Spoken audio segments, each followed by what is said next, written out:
Kita itu sumpel aja mulutnya pakai uang. Ini sudah ada izin Kemenkesnya Sudah sebelumnya. ada sekarang atau sudah dari waktu itu? Reza juga kan teman aku lama. Lamaan mana sama Niki? Kayaknya lamaan Reza deh. Ibu aku mungkin mengalami gangguan jiwa ya. Udah parah, udah telanjang keluar.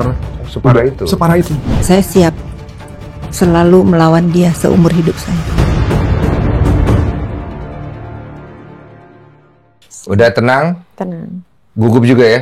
Enggak gugup. Ini pertama kali dia bikin podcast. Iya, pertama kali ya? Iya. Tapi diundang banyak yang undang? Banyak, nggak boleh, dia nggak mau juga. Takut pas kodean tuh ayolah, bismillah. Kenapa? Kan nggak mau kenapa? Nggak tahu, I feel aja. Ini tepat gitu. Biasanya Kak Fitri ajakin, terus banyak yang tawarin, ayo. Terus aku bilang, ntar dulu aku belum mau. Takutnya apa sih? Takutnya ya apapun yang aku katakan akan selalu salah. Coba kita mau runut dulu deh. Dari versi Kak Reza dulu. Kita runut. Kejadian dari awalnya dulu. Runut ringkas saja. Jadi mungkin ceritanya panjang. Kalau misalkan aku runut sedetail-detailnya juga, mungkin udah aku jelasin semua di persidangan. Ya. Jadi inti permasalahannya adalah di awal ada orang yang ya mungkin tahu sendiri yang terus-terusan menggiring opini, menjelek-jelekan aku, pribadi aku, keluarga aku, produk aku di media sosial. Terus aku nggak pernah bermasalah dengan orang lain dan tidak mau.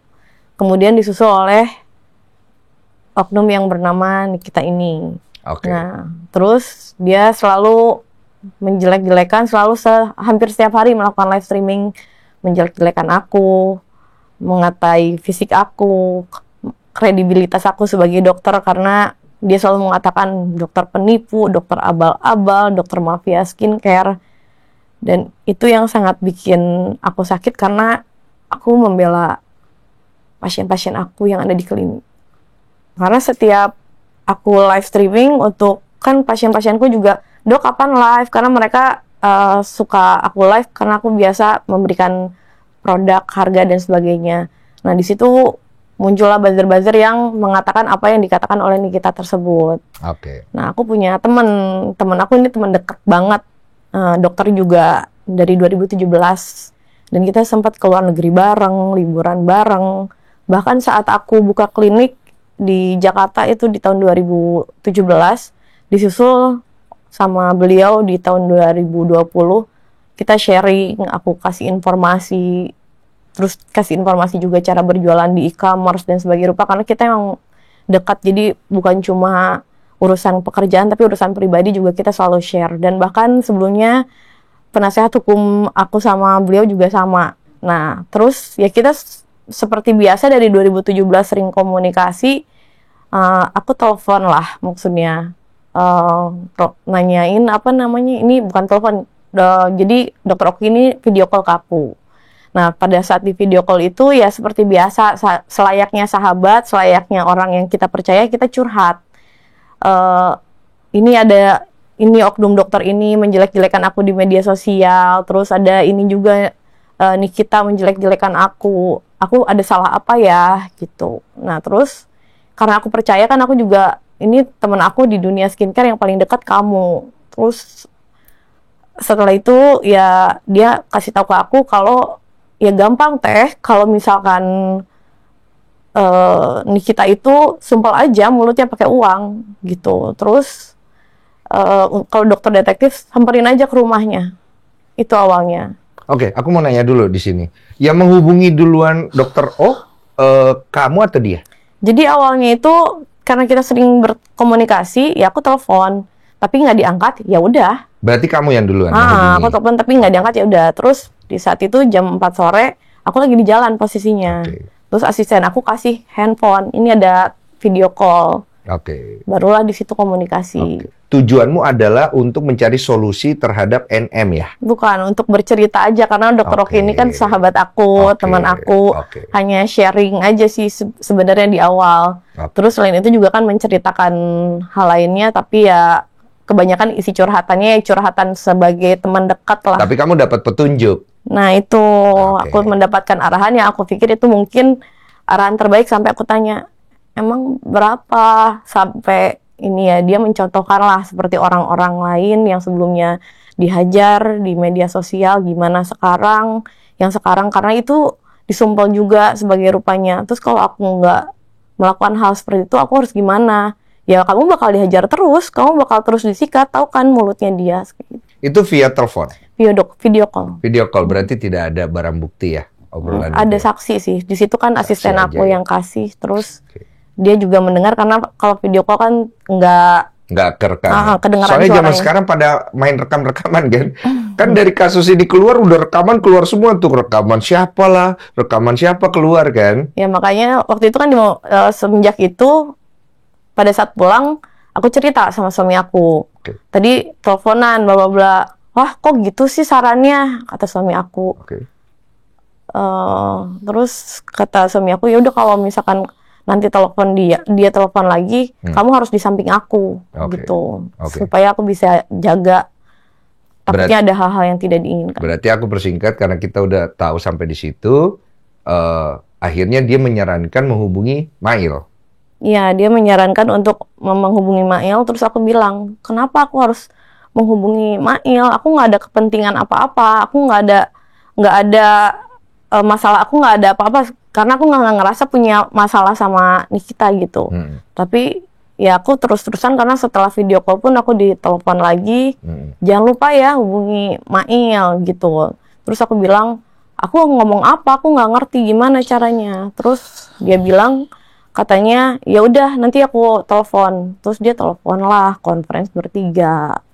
Gitu pas pada saat conference bertiga, Dokter Oki tersebut mencontohkan, ayo mau sampai kapan kamu dihajar? Ini kamu nggak live loh 99, 10, 10, 11, 11, kamu mau sampai kapan kamu nggak live dihajar? Aku tahu ya Dokter Oki mungkin sebagai aku ngerasain di situ dia ngasih solusi gitu. Aku tahu banget kamu pasti pengen banget jualan lagi, aku pasti pengen banget live lagi. Pasien-pasien kamu nungguin, tapi kalau kamu dihajar terus nggak akan selesai. Makanya kamu hubungi sama Nikita, nanti Nikita akan menjembatani sama Doktif. Itu pada saat conference call bertiga? Iya. Kamu, Dr. O, sama si Mail ya? Iya, nah terus di situ Mailnya cuma jawab, iya ayo dok cus. Nah pada saat sudah conference telepon bertiga itu, Oki chat lagi, teh jangan lupa ya hubungi Mail, karena dia itu adalah penggantinya Nikita. Oke. Kamu merasanya apa saat itu? Takutan, karena itu hampir setiap hari aku terus-terusan di live, di media sosial, dibilang dokter penipu, dokter abal-abal. Yang aku takutin karena kredibilitas aku nih sebagai dokter kan. Dan aku ini dokter kecantikan yang mungkin orang, ya masa sih dokternya mukanya dempulan, masa dokternya kulitnya abu-abu, masa dokternya beruntusan, nggak gimana produknya, kalau misalkan dokternya aja nggak bisa ngerawat diri, terus dibilang dokter penipu. Walaupun yang jual skincare dokter, jangan percaya, dia penipu masyarakat. Oke. Berarti kredibilitasnya yang kamu takut ya? Ya. Bukan karena asumsi masyarakat bahwa produkmu yang kamu takutin. Jadi sebenarnya aku tidak takut akan produk, karena produk aku memang nggak ada kenapa-kenapa, dan aku pun dari 2013 loh aku merintis semua ini, bukan tiba-tiba semenjak ada e-commerce aku tiba-tiba jualan sebagai rupa. Aku dari 2013 dan aku ini praktisi, dan aku melakukan ini karena memang aku suka dan aku biasa trial ke diri aku sendiri, terus aku pengen orang lain juga rasain yang aku pakai. Aku nggak rasa ketakutan akan produk, tapi giringan opininya yang akan selalu menghancurkan kredibilitas aku. Jadi giringan opini apa yang kamu paling takutin di situ terhadap produk? dokter penipu. Dokter penipu? Ya. Penipu karena produknya nipu? Karena dokter penipu karena produknya katanya bukan hanya produk sih ya, tadi kalian jangan tertipu lah sama orang yang si Reza jualan di live itu di media sosial, mukanya putih apa segala rupa, tapi aslinya tuh dempulan, abu-abu, mau-maunya kalian tipu masyarakat sama si dokter penipu ini. Oke, gitu. Berarti lebih ke narasinya terhadap sesuatu yang berhubungan dengan karaktermu kan ya? Betul. Nah kalau si produk sendiri kamu nggak takut? Karena aku dapat narasi di luar kalau si produk ini belum BPOM ya? Belum BPOM. Ya, jadi ini perlu aku jelasin juga. Sebenarnya pada saat itu, pada saat dikirim produk aku pun udah jelasin. Ya kan, pada saat, jadi aku lanjutin dulu yang tadi ya. Yang tadi itu pada saat Oki suruh lagi hubungi Mail, lalu aku chat ke Mail. Mail malam gimana? Terus gimana yang tadi? Terus Mailnya jawab, Dok, punten, tujuannya apa ya? Terus aku kirim lagi ke dokter Oki. Ki, ini ditanya tujuannya untuk apa? Aku juga bingung karena aku nggak ada masalah, nggak ada kepentingan. Terus Oki bilang aja mau silaturahmi. Lalu aku caps gitu, terus aku kirim, ambil pesan yang dari Oki, terus aku kirim ke Mail, mau silaturahmi Mail, gitu kan. Nah, baru dijawab deh besoknya, kalau silaturahmi saja tidak menghasilkan uang, forward. Dan sebagai info, Niki udah punya produk Dr. Reza yang bermasalah, yang nempel-nempel stiker kayak ada teman aku juga. Nah, di situ aku nggak ada ngerasa apa-apa karena aku di situ udah jelasin produknya, tapi di situ aku dapat forwardan yang katanya dari Nikita. Forwardan itu yang isinya hancur kredibilitas lo sebagai dokter, gua jamin. Kamu merasa itu apa? Ancaman? Ancaman karena sebelumnya selalu berulang kali live streaming dengan mengata-ngatai fisik aku, menghancurkan kredibilitas aku, yang mengatakan kalau aku ini dokter penipu, aku penipu masyarakat, terus mau-maunya beli produk dokternya aja penipu, seperti itu. Iya, kan penipu ini kan kita lihat dari mananya dulu. Kita lihat dari si produk kan. Apakah produknya ini memiliki dugaan penipuan atau enggak kan, gitu kan. Sekarang kalau misalnya dari produk sendiri kamu merasa produk kamu tidak bermasalah, kenapa kamu harus takut kan, gitu pertanyaan masyarakat kan. Betul. Nah, kamu merasa produk kamu ada nggak di antara beberapa produk yang bermasalah? Ya, jadi aku jelasin. Jadi produk aku, alhamdulillah dari pertama sampai dengan detik ini nggak pernah ada yang bermasalah, dan produk aku BPOM. Nah, akan tetapi ada nih di tahun 2023 ceritanya. Di tahun 2023 aku mengeluarkan treatment. Treatment tersebut namanya Glowing Booster Cell. Jadi mungkin pada saat kita menamai itu adalah facial diamond apa, nah itu judul treatmentnya. Nah, terus produknya bukan menggunakan produk milik aku, karena memang yang namanya treatment biasanya kita ada vendor tersendiri kan, seperti botox, kita tidak pernah menggunakan botox merek kita karena tidak bisa kan. Nah, terus ada produk yang namanya ya Ribeskin, dan itu digunakan sama semua klinik-klinik kecantikan di Indonesia. Nah, produk tersebutlah yang digiring opini seolah-olah produk tersebut adalah berbahaya. Nah, produk tersebut itu adalah treatment yang digunakan untuk treatment di klinik aku. Nah, produk itu, ini aku udah bawa lampirkan buktinya juga. Jadi produk ini bukan produk kamu kan? Iya, itu produk Ribeskin. Tapi dipakai di klinikmu? Dipakai di klinik as a vendor? Ya, untuk melakukan perawatan. Dan di sini aku punya datanya, jadi nanti aku jelasin, tapi aku mau memperlihatkan dulu. Ini ada jarumnya, ini mempunyai izin Kemenkes. Oh, yang dipermasalahkan tentang yang berjarum ini ya. Yang diduga belum ada izin dari Kemenkesnya. Harusnya ada kan? Ini sudah ada izin Kemenkesnya sebelumnya. Sudah ada sebelumnya. sekarang atau sudah dari waktu itu? Sudah dari dulu, sudah dari izin Kemenkesnya. Udah ada. Ini izin Kemenkesnya, dan itu jarumnya pun jarum superficial, bukan jarum yang suntik ngambil darah, bukan. Nah, ini Jakarta 4 Januari 2022. Ini semuanya kelengkapannya. Ini ada 19 needle. Oh, jadi artinya kamu ingin memberitahu kepada masyarakat produk yang dipermasalahkan yang about ada needles-nya ini sudah ada izinnya. Iya, tapi nanti aku ceritain sebelum dicabut oleh BPOM. Kan aku berjualan treatment tersebut di 2023. Nah, terus setelah itu BPOM merilis di November 2024 dicabut. Kenapa dicabut? Nah, aku nggak ngerti kenapa dicabut, cuman aku baca, tapi aku tidak berjualan di bulan Mei. Jadi pada saat aku melihat narasi BPOM yang produk tersebut tayang, oh untung kita udah nggak keluarin lagi. Tapi kita nggak tanya kenapa, dan karena kita udah nggak beli lagi ke vendor tersebut, jadi aku nggak mempertanyakan itu. Walaupun sebenarnya ada izinnya. Ada izinnya. Itu sebelumnya kan jadi pertanyaan masyarakat kan pastinya. Nah, kalau tidak salah waktu itu ada rame-rame yang adalah dokter juga yang pernah duduk sini. Gitu. Nah, mungkin karena itu, tapi aku kurang paham karena aku nggak tahu pastinya.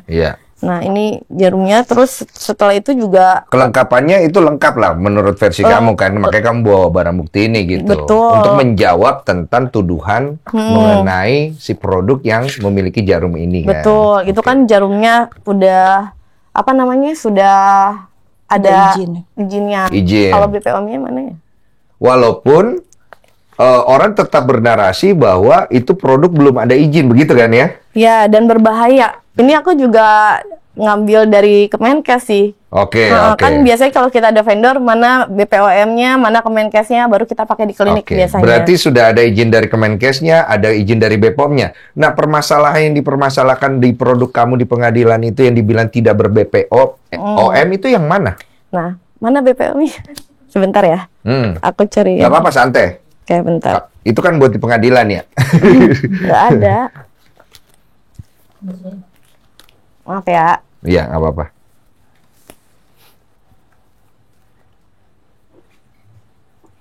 Oh, di situ. Sorry. Klik sih. Lengkap.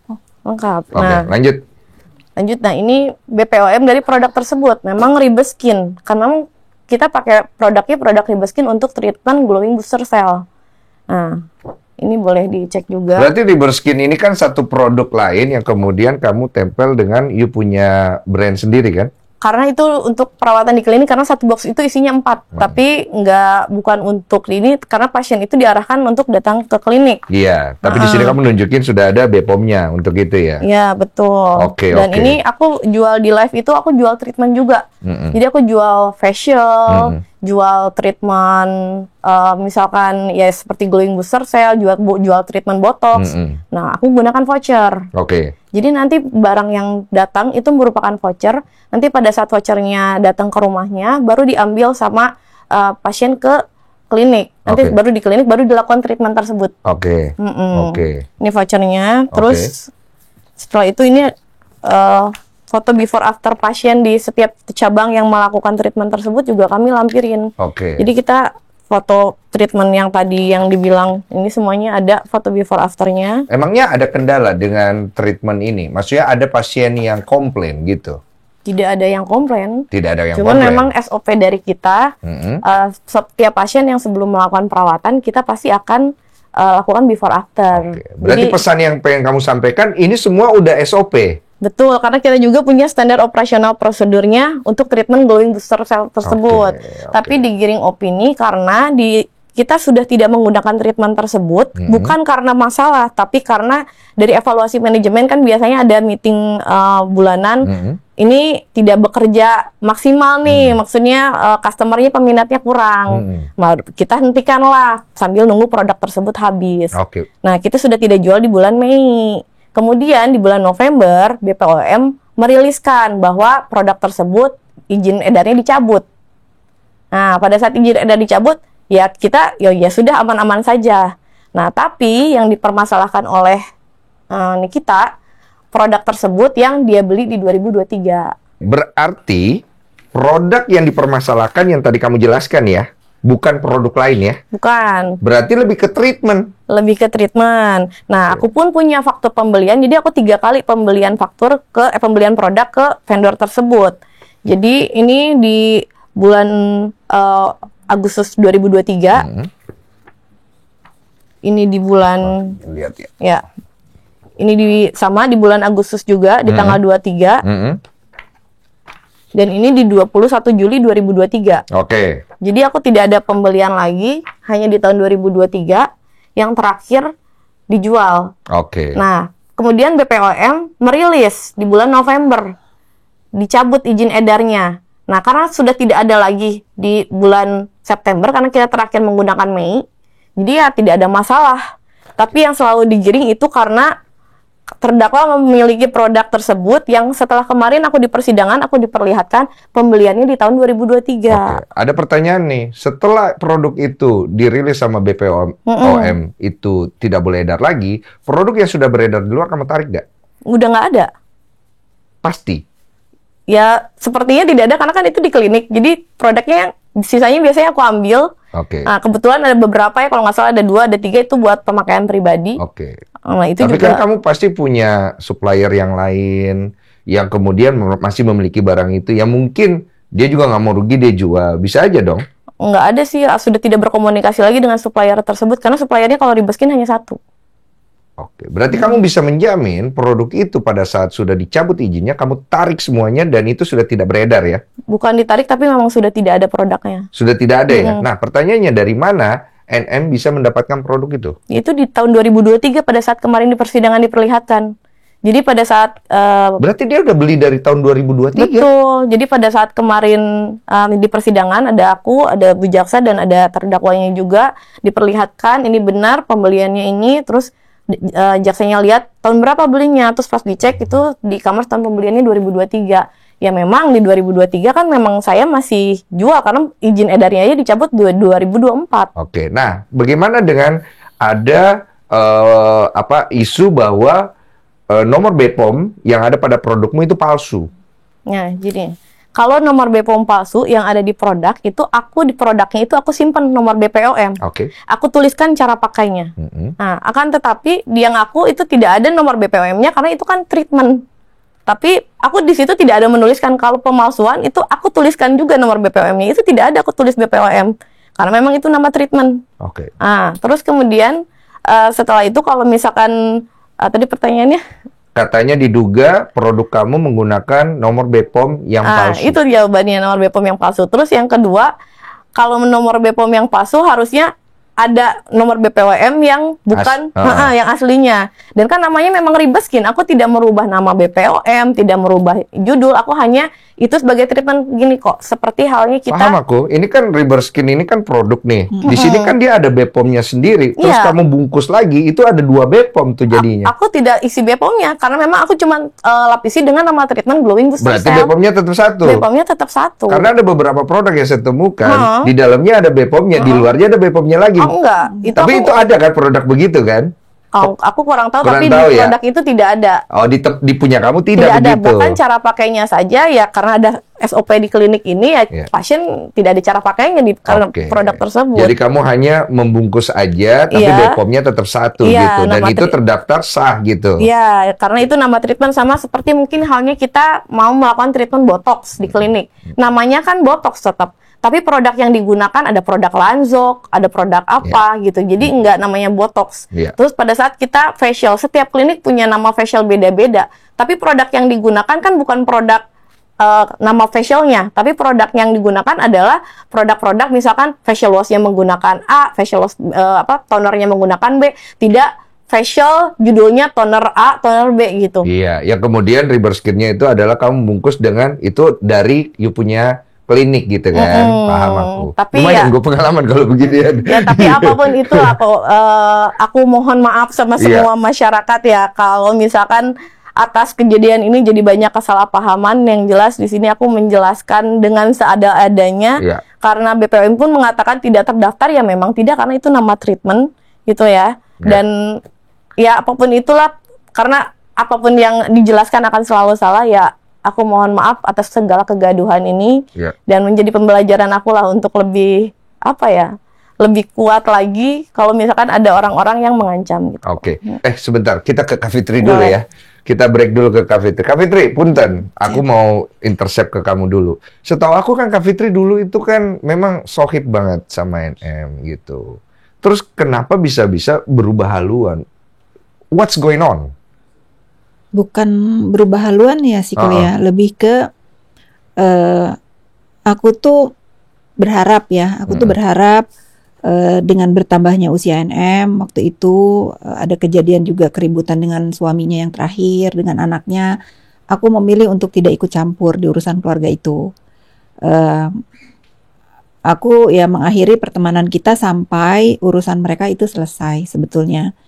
Kembali dengan kejadian sekarang ini ya, aku melihat ya dia nggak pernah berubah untuk selalu ngebully, untuk untuk memframing seolah-olah itu orang yang saat itu tidak dia sukai itu seburuk itu, sejahat itu gitu loh. Itu kan terjadi juga di diri aku ya. Kalau di diri aku sih mungkin aku nggak terlalu pikirin karena tidak berdampak kepada pekerjaan. Kalau sekarang yang aku lihat dari kejadian skincare ini, khususnya Reza juga kan teman aku lama. Lamaan mana sama Niki? Kayaknya laman Reza deh. Oh, Laman kenal Reza. oke. Ya, memang nggak sering ketemu gitu, tapi saya lebih lama kenal Reza. Ya, dampaknya itu mengerikan sekali ya. Maksudnya penjualan dia juga terganggu sangat. Dampaknya ke karyawan yang kalau cerita terakhir ya, suami cerita, aku hari ini PHK lagi Kak, 200 orang tuh kayaknya hati itu sakit banget itu ya. Total udah PHK berapa orang dari kejadian ini? 400 ya? 400 orang. Banyak ya. Nah, banyak gitu loh. Kenapa sih ini harus terjadi lagi? Kenapa harus begini gitu? Ya dari awal sebetulnya kejadian ini tuh aku nggak fokus kepada masalah skincare ini ya, karena aku konsisten nggak mau ikut campur urusan skincare. Iya, setahu aku itu statement kamu di Iya. awal. Tapi lama-lama aku lihat ada mulu Kak Fitrinya. Aku baru paham ini tentang reverse skin ini duduk di sini. Aku baru ngerti gitu loh. Nah, Baru jadi paham. selama ini kamu hadir ini positioningmu ada di mana Gini ya sebenarnya? kok, pada saat aku di doxing ya di dunia maya itu, mungkin kalau yang ngikutin sosmed aku ada pertama ada dulu tuh orang yang ngedoxing aku 5 tahun lah aku di doxing. Tapi aku ngerasa ya sudah ini resiko aku bermain sosmed ya. Nah diikuti lagi oleh terdakwa ini kan, yang tiba-tiba nggak ada angin nggak ada hujan, kok aku di doxing gitu ya, aku dikata-katain apa, nggak ada satu orang pun yang mau membela aku. Jangankan bela kok, kayaknya mau foto, mau deket sama aku aja takut. Akhirnya aku menjaga mereka, udahlah jangan foto sama aku, udahlah nggak usah, kita kalau pergi nggak usah sosmed-sosmed, karena pasti kena. Kalau sekarang aku melihat Reza ini sendirian, nggak ada yang memberikan kekuatan, nggak ada yang megang tangan dia begini, ya udah semua akan baik-baik aja. Kasian kok.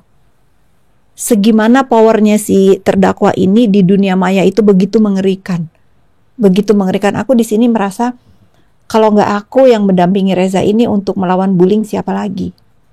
Aku tidak mau masyarakat Indonesia ini menormalisasi perbuatan bullying yang dilakukan sama terdakwa. Itu aja Berarti tujuannya. dengan sendirinya Kak Fitri menapik isu bahwa ini adalah usaha balas dendam atas sakit hati. Kok kalau aku tuh harus balas dendam bukan sama dia kok. Sama Yoke tuh yang sekarang udah ditahan sekarang udah di Salemba. Aku akhirnya melakukan pelaporan terhadap yang namanya Yoke itu. Dia tuh 5 tahun ngedoxing aku kok. Anak aku dibully. Udah habis sampai anak aku tuh harus ke psikolog. Harus langganan konsultasi ke psikolog untuk menenangkan hati dia. Bahkan yang nomor 2 itu sampai sekarang masih ada dampaknya. Tapi aku nggak dendam. Aku nggak dendam sama dia. Bahkan ibunya kalau telepon saya minta maaf, dan saya juga sempat nangis begitu ibunya telepon, karena saya ngerasain jadi seorang ibu ya. Bagaimana anaknya itu sekarang harus berurusan dengan hukum, harus ditahan untuk sesuatu yang sebetulnya ngapain sih ngebully-bully gitu. Ngapain sih kamu begitu? Tapi kan kalau aku tidak membawa ini ke jalur hukum, aku seperti ibu seperti apa yang anak-anak aku bertanya, kenapa kamu tidak membela kita gitu? Sebegitu banyak bulian yang dilakukan terhadap diri aku, keluarga aku 5 tahun. Itu pun aku nggak dendam loh sama Yoke. Aku sering, sekarang bahkan kalau dia ada waktu, terakhir dia ada waktu untuk telepon dari wartel ya, langsung ada. Dia telepon, Ibu Fitri, saya minta maaf. Iya, saya maafkan. Berarti kalau sama Niki juga tidak ada dendam berarti gitu. Gak ada. Buat apa saya dendam sama dia? Dan banyak juga yang salah paham ya. Maksudnya salah paham seolah-olah Kak Fitri ini yang support apa segala macam. Aku dia laporan aja nggak tahu kok. Ya cuma kan nggak mungkin dipungkiri kalau orang akan berspekulasi seperti itu kan. Iya, bebas aja orang berspekulasi, tapi aku juga berhak menjawab ya. Iya. Buat apa? Buat apa aku dendam sama dia itu? Buat apa? Karena kan logikanya begini ya, Kak Fitri ya. Kak Fitri kan bisa memilih bahwa mensupport Reza pun tidak perlu harus maju ke depan kan. Betul. Bisa dari belakang kan. Betul. Itu kan bisa berstrategi seperti itu. Betul. Cuman kan kalau yang aku lihat kok ini Kak Fitri maju gitu. Ya itu tadi, nggak ada orang pada saat aku dibully, nggak ada orang yang mau ada di samping aku. Statement itu. Iya. Oh, okay. Sekarang gini ya, misalnya aku tuh menguatkan dia itu tidak hanya di muka publik ya. Aku itu sering banget jam 2 malam ditelepon sama dia, sama suaminya, hanya sekedar ingin dikuatkan. Udah sabar. Aku tuh kurang tidur kok pada saat dia bener-bener di doxing ya, dibully. Bagaimana aku tuh selalu, biasa aku telepon itu silent kan. Aku tuh hidupin loh. Karena aku rasain gimana sih gak bisa malam, gak bisa tidur, belum lagi anak-anak yang stres. Kadang-kadang suami istri ini bisa datang ke rumah aku jam 12, udah tenang gitu. Kenapa aku harus mendampingi pada saat di persidangan? Ya nangis. Pada saat misalnya di persidangan, aku bayangin ya, bagaimana ramainya itu persidangan kalau dia sendiri. Orang yang gak pernah onar, orang yang gak pernah punya masalah apapun, tiba-tiba berurusan dengan terdakwa ini yang Masya Allah banget. Tisu Jangan nangis ya.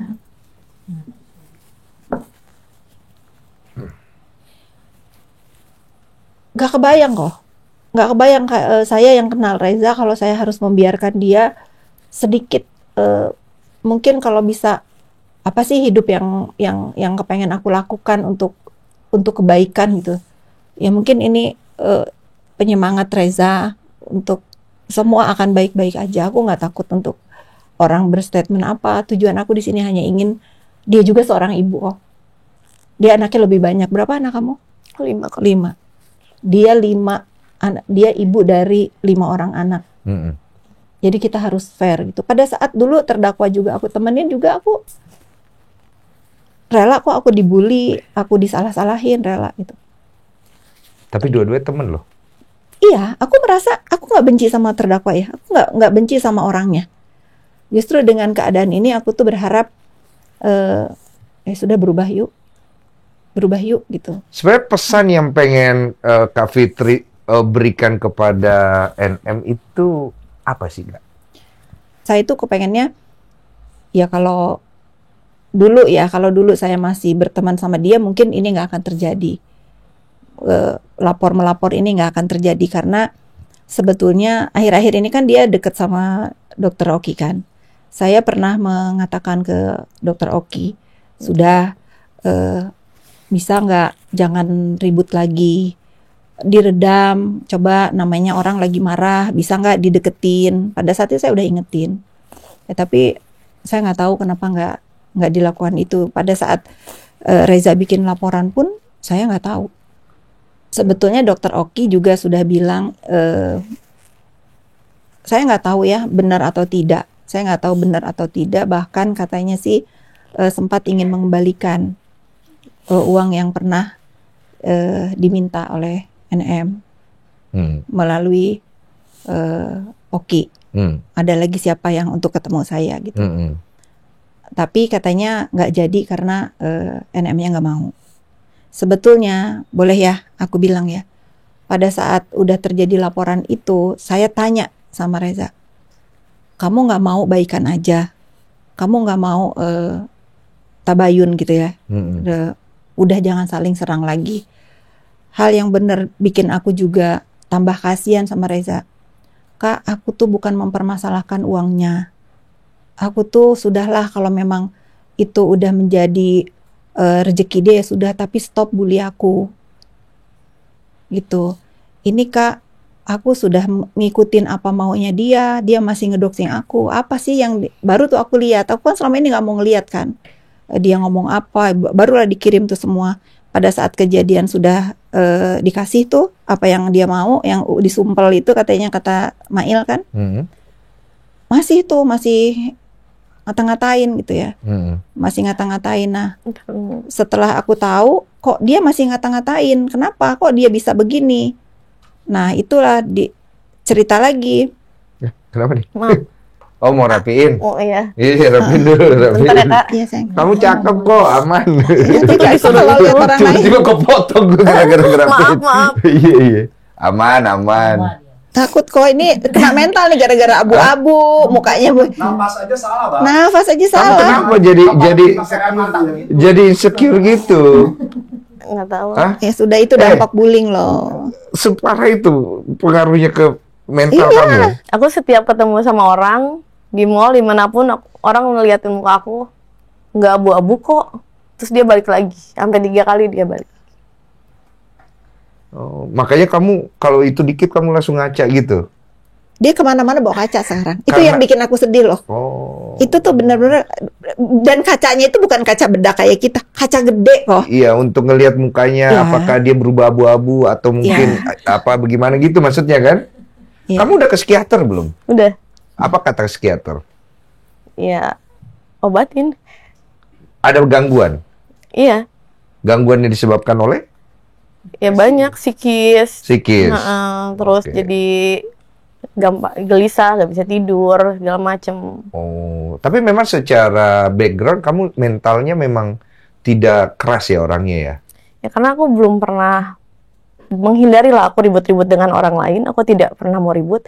Dan aku membuat pelaporan pun bukan buat cari ribut. Aku ingin menjaga diri aku. Karena ini keputusan terakhir, jalan terakhir nggak ada lagi. Karena dengan kelemahan aku, tapi aku melihat aku punya anak-anak. Aku punya karyawan.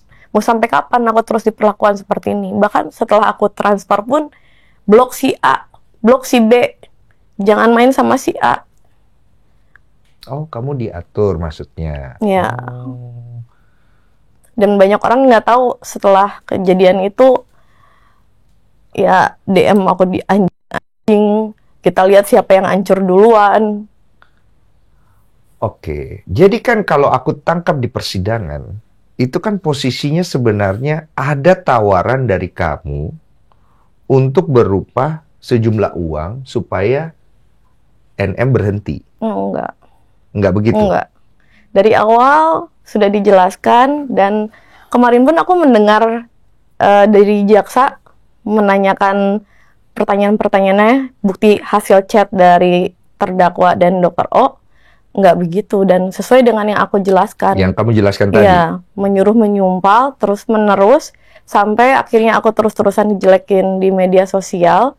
Yang orang berpikir kalau produknya nggak bermasalah kenapa takut, bukan karena produknya, karena pribadi aku terus-terusan dijelekin, yang orang lain menjadi ngelihat aku jadi ini beneran dokter bukan sih, mana SIP-nya, lulus angkatan berapa, jadi orang mempertanyakan status aku sebagai dokter gitu. Jadi narasinya itu berubah gitu ya?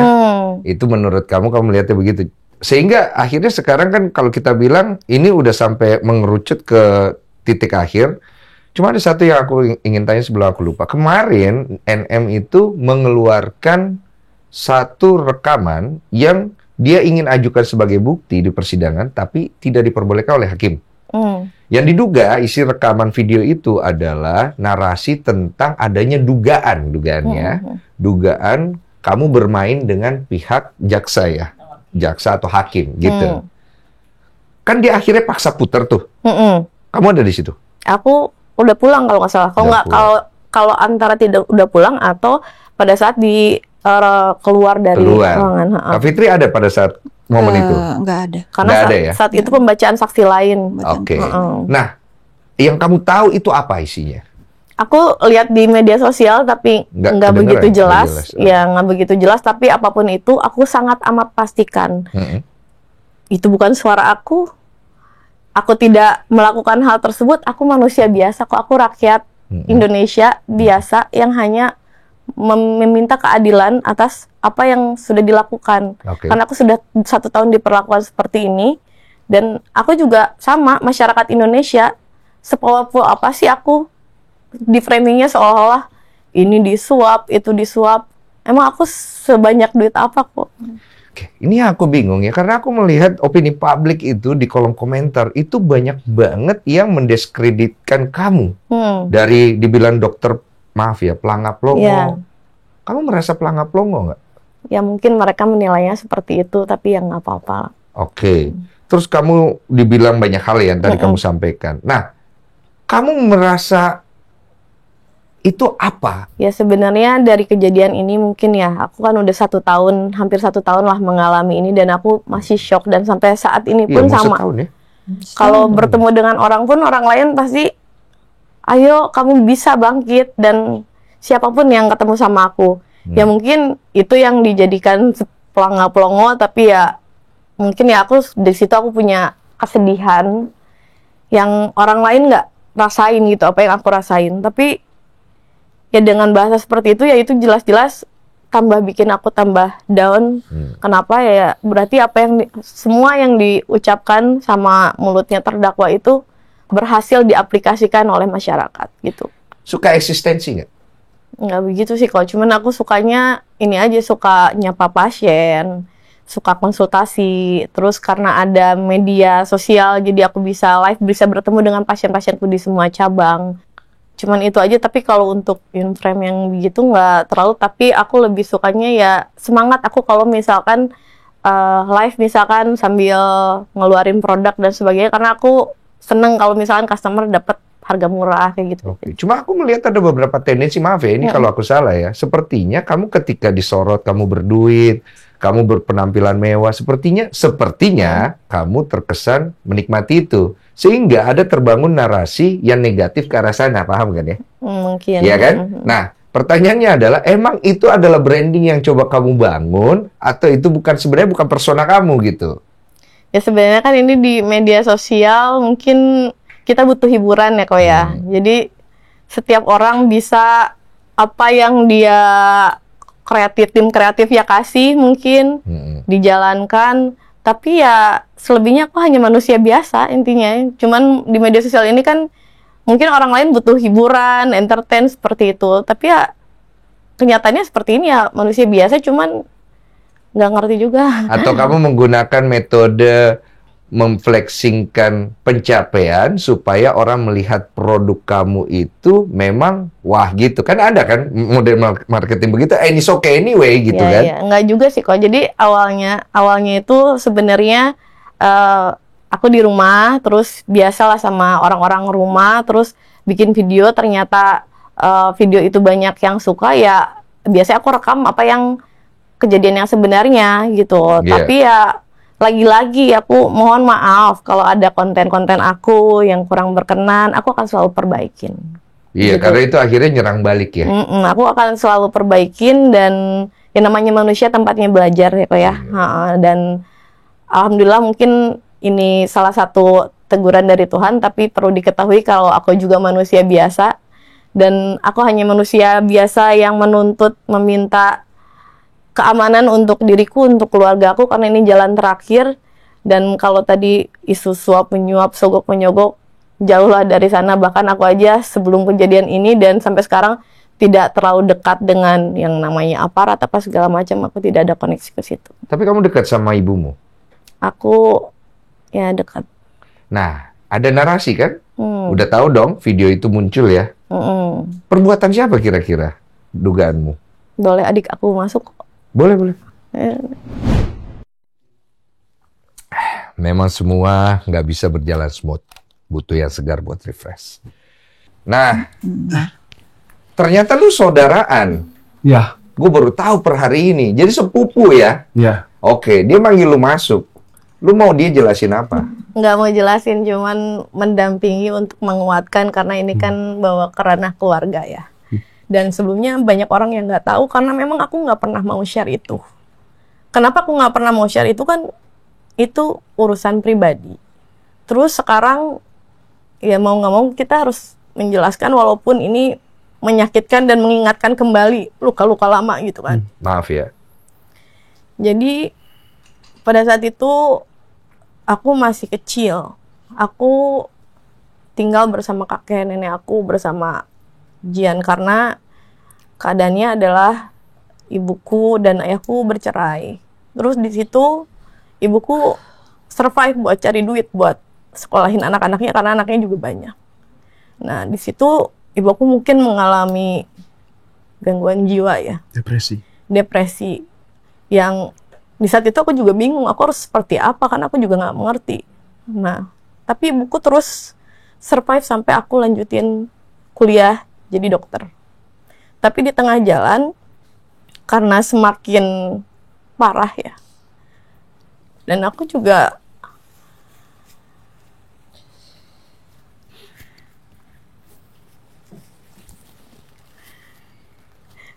pada saat itu aku dinikahkan sama kakek nenek aku, sama kakek aku. Sama nenek aku dinikahkan sama suami aku, bukan sama mamaku. Terus pada saat itu mamaku semakin parah, sampai akhirnya suami aku berhenti buat kuliah.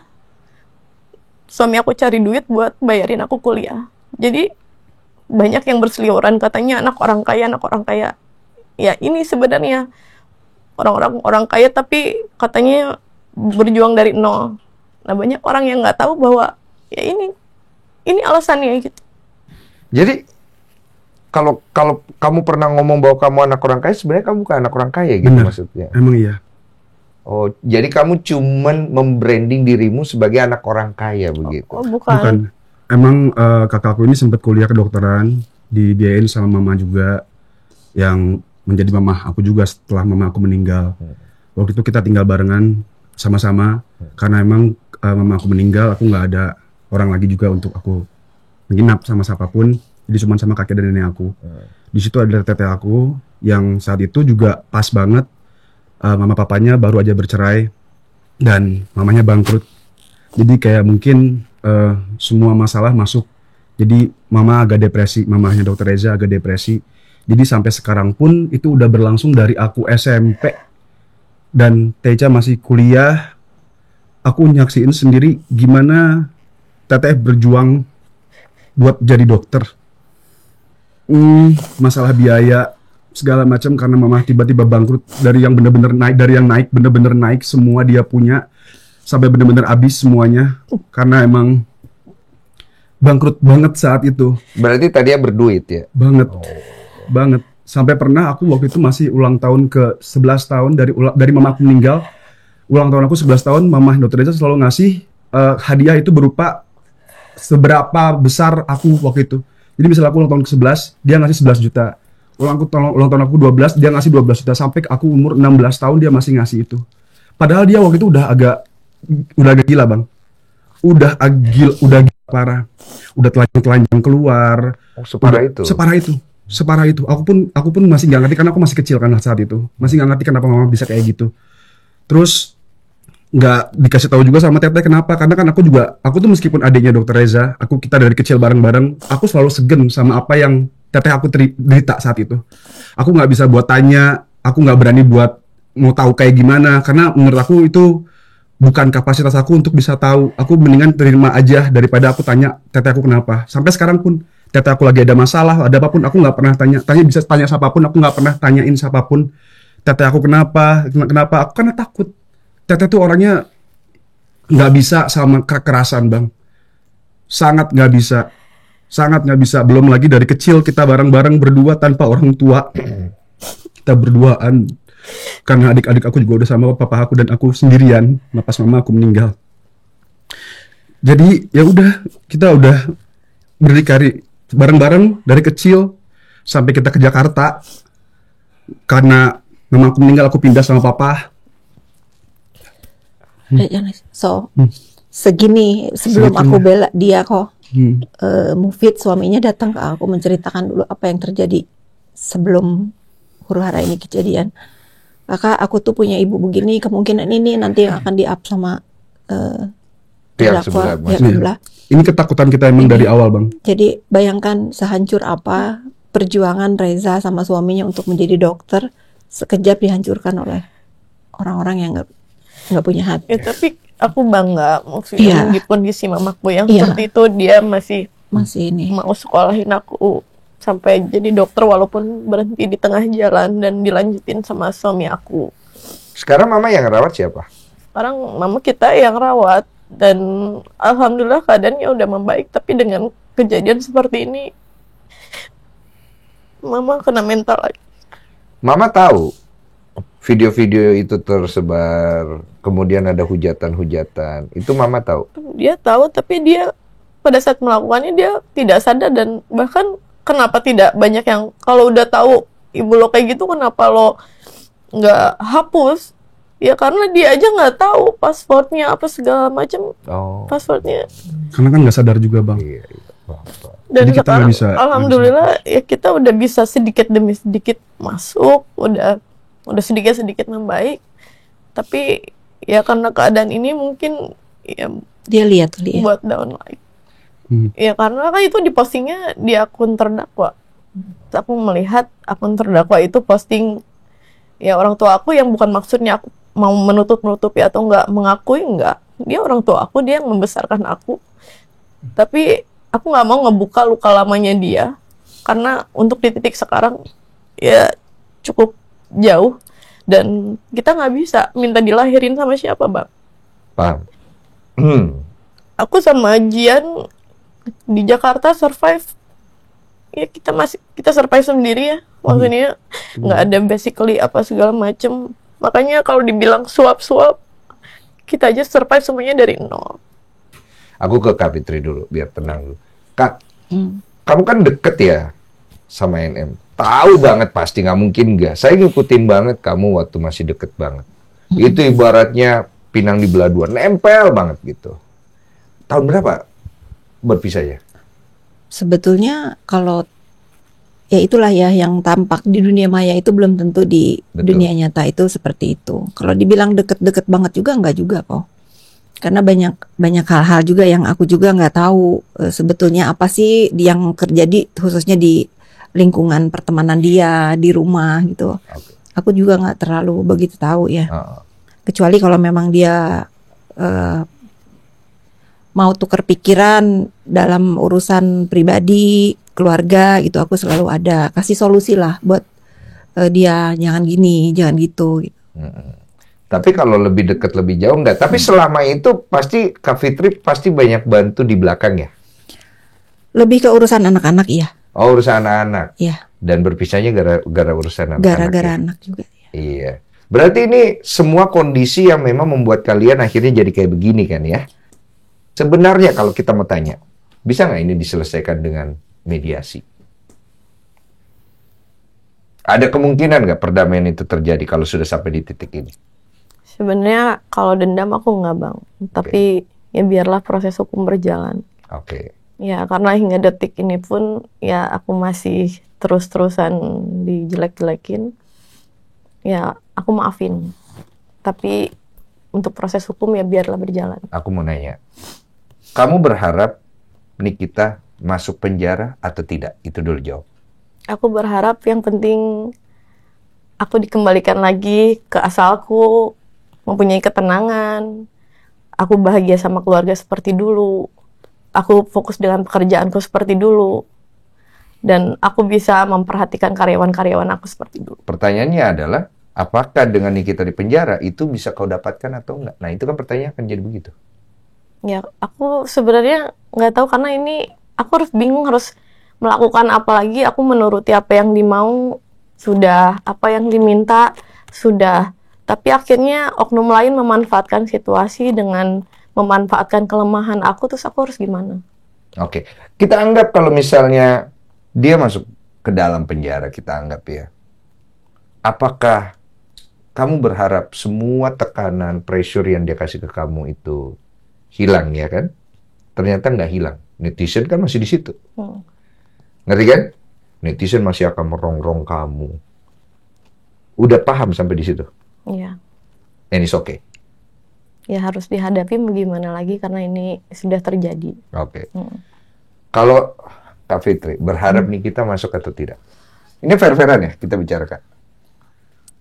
Lebih ke mungkin dia harus punya waktu untuk merenung ya. Kalau misalnya nanti divonis dia misalnya ya harus masuk, ya ini mungkin kesempatan dia untuk mawas diri,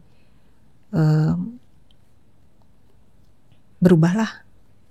Oke. Jadi yang aku tangkap, Kak Fitri berharap kalaupun dia masuk, dia introspeksi supaya dia berubah. Karena poinnya yang di berubahnya. Ya. Kalau misalnya nggak sampai masuk dan berubah, itu juga harapanmu begitu kan? Iya, masuk nggak masuk dia harus belajar. Dia kan udah ditahan juga berapa bulan? 5 bulanan. Ya 5 bulanan kan ya. Kalau itu juga tidak bisa merubah dia ya, saya nggak tahu lagi harus bagaimana. Tapi poinnya di sini adalah saya berdiri di samping Reza itu untuk tidak menormalisasi pembuli. Ada dari masyarakat? Dari masyarakat kan kalau dulu dengar urutan kasusnya kan lebih pembulian dan pencemaran nama baik. Tapi katanya kan kenapa tindakan pencucian uang? Pencucian Nah, uang itu yang- kan TPPU. itu kan dari kita sebagai warga negara, kita hanya melaporkan kejadian apa yang kita alami, kemudian dari kepolisian yang menentukan pasal yang masuk gitu. karena ada aliran. Kalau aku sih sebagai warga negara hanya melaporkan kejadian apa yang aku alami, kemudian dari pihak yang berwajib menuliskan pasal-pasal yang sesuai sama tindak pidana tersebut. Tapi aku dengar-dengar yang dilaporkan sebenarnya 4 orang ya. Betul, aku laporkan 4 orang. Tapi yang akhirnya terkait cuma 2 ya. Ya, karena satu kronologi semuanya. Berarti hubungan kamu dengan 2 orang tersebut sekarang sudah tidak baik-baik saja ya? Memang sebelumnya pun kalau untuk yang Samira kan terus-terusan menyerang aku di media sosial. Dan aku tidak menjawab, baru akhir-akhir ini aku menjawab. Kalau untuk yang Dr. Oki, kita dari sebelumnya dekat ya, untuk sekarang sudah tidak berkomunikasi. Sudah tidak berkomunikasi gitu. Kira-kira what are you going to tell Nikita Mizarni kalau dia masuk? Kalau dia masuk ya. Kalau dia nggak masuk, ya sudah kan. Kalau dia masuk ke dalam penjara. Ya aku melakukan ini bukan untuk hanya diriku sendiri, untuk keluarga, untuk perusahaanku, untuk karyawan-karyawanku dan orang-orang agar tidak diperlakukan ke depannya sama seperti aku dan yang lainnya, karena aku juga berkomunikasi dengan orang-orang yang lainnya yang diperlakukan halnya sama seperti aku tapi tidak berani maju. Jadi ya aku ingin ya perbaikilah semuanya. Oke. Kalau dia nggak masuk gimana? Ya sama, perbaiki juga ya, jangan sampai ada selanjutnya reza gadis yang lain, karena ya tadi di belakang masih banyak juga sebenarnya, tapi orang takut karena ya takut sama seperti aku diperlakukan seperti ini. Oke. Berarti you're nothing tulus, intinya jangan perlakukan orang kayak lain. begitu. Apalagi di media sosial ini kan banyak anak kecil sampai anakku pulang sekolah, "Mami, memang Mami menipu apa?" Nah, di situ yang bikin aku nangis, yang aku bikin nggak tahan gitu. Paham. Jangan sampai ada orang tua lain yang anaknya mempertanyakan hal yang serupa. Kalau kepada netizen yang pro ke Niki, kamu pengen ngomong apa? Atau kamu nggak pengen ngomong apa-apa? Ya support aja, nggak ada masalah, tapi ya jangan ikut-ikut untuk menghina.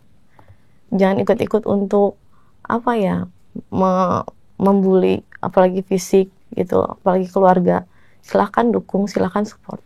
Oke, yang fair maksudnya gitu. Ya, aku tidak ada dendam apapun dan aku tidak ingin ada kejelekan apapun. Oke. Kak Fitri, gue pengen paling dengar karena Kak Fitri ini orang kenal Niki paling lama gitu. Kalau masuk, mau bilang apa? Dia berubah, merenung, ya. Kalau nggak masuk? Ya, saya siap selalu melawan dia seumur hidup saya. Kalau saya dibully. Oke. Tapi harapannya bisa berdamai. Harapannya bisa berubah. Kalau dia berubah, Kak Fitri buka pintu. Akan saya rangkul dia kalau dia berubah. Kalau dia mau ya. Poinnya jelas ya. Yeah. Jadi semoga orang bisa mencerna. Ini bukan masalah sakit hati Bukan. yang kemudian ingin mencelakakan. Nauzubillah, enggak. Bukan itu ya. Enggak. Tapi lebih kepada mengharapkan keadilan supaya masing-masing kembali kepada porsinya. Betul. Gitu ya. Betul. Ya, semoga semua berakhir dengan baik. Saya cuma memfasilitasi. Semoga masyarakat bisa melihat juga dengan lebih jelas. Saya tidak mau ke kiri ke kanan. Karena saya tetap akan mengundang dua belah pihak. Supaya masing-masing pihak bisa memberikan penjelasannya dia. Yeah. Nanti masyarakat nanti akan melihat. Thank you ya. Terima kasih.